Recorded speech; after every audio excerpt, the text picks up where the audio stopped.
Salam əziz izləyicilərimiz, xoş gördük sizləri. Bugün mövzumuz əmək haqqı hesablanması olacaq. Əmək haqqı hesablanması özəl və dövlət müəssisələri üçün sığorta olunan, yəni işçi, sığorta edən, yəni müəssisə tərəfindən hesablanmalara görə fərqli qaydada aparılır. İlk olaraq tanış olacağıq dövlət müəssisələri üçün sığorta olunan hesabına, yəni işçidən tutulan əmək haqqı hesablanması ilə.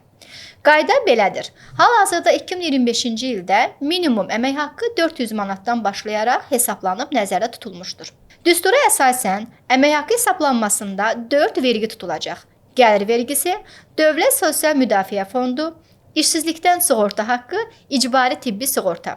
Düstura əsasən gördüyümüz qaydaya görə əmək haqqı 2500 manata qədər neçə olmasından asılı olmayaraq hər zaman 200 manat çıxılacaq, vurulacaq 14%-ə. Nümunəyə baxaq. 750 manat əmək haqqı götürürük. 750 manatdan düstura əsasən 200 manata çıxırıq, vururuq 14%-ə.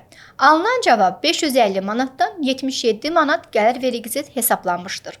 750 manatı 3%-ə vururuq. 3% Dövlət Sosial Müdafiə Fondu tərəfindən tutulmuş faizdir. 22 manat 50 qəpik buradan cavab almışdıq.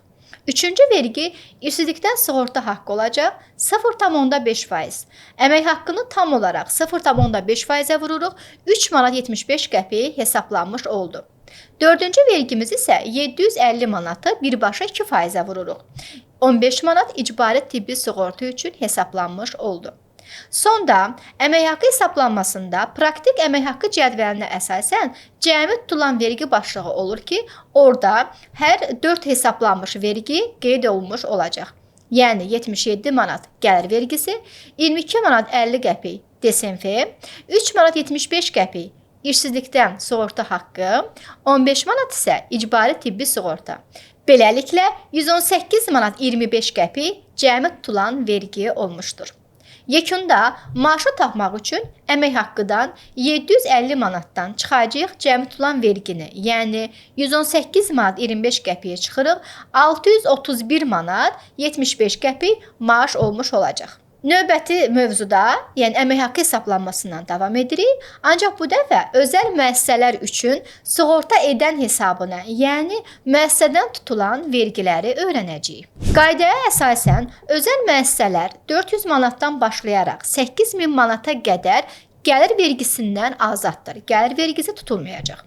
Tutulacaq DSMF, Dövlət Sosial Müdafiə Fondu, işsizlikdən sığorta haqqı və icbari tibbi sığorta. 8000-dən yuxarı hissəsindən isə 2% icbari tibbi sığorta artaraq 8000-dən yuxarı məbləğ neçə olur olsun tam olaraq 0,5%-ə vurularaq cəmlənəcək.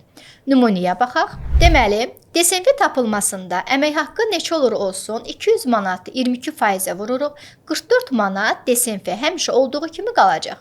Əmək haqqının 200 manatdan yuxarı hissəsi məbləği neçə olur olsun 15%-ə vururuq, alınan cavab cəmlənərək cəmi DSMF məbləğində qeyd olunmuş olacaq. 920 manatın 200 manatını hesabladıq. Qalıq 720 manat isə 15%-ə vurduqda 108 manat əldə edirik. Və bu cəmlənir 44 manatla birlikdə Dövlət Sosial Müdafiə Fondu kimi hesablanmış olacaq. İkinci vergi 0,5% işsizlikdən sığorta haqqını hesablayanda isə tam əmək haqqının özünə vuracaq. Yəni 920 manatı 0,5%-ə vururuq, eləyir 4 manat 60 qəpik. Üçüncü vergi icbari tibbi sığortanı hesablayanda isə 920 manatı tam olaraq 2%-ə vururuq, 18 manat 40 qəpik icbari tibbi sığorta hesablanmış oldu. Cəmi tutulmaya baxırıq. 44 manat, 108 manat cəmi DSMF məbləği, işsizlikdən sığorta haqqını cəmləyirik 4 manat 60 qəpik, icbari tibbi sığorta 18 manat 40 qəpik. Beləliklə, sığorta edən, yəni müəssisə tərəfindən işçiyə veriləcək 920 manat əmək haqqıya görə ödənilməli olan vergi məbləği 175 manat olmuş oldu.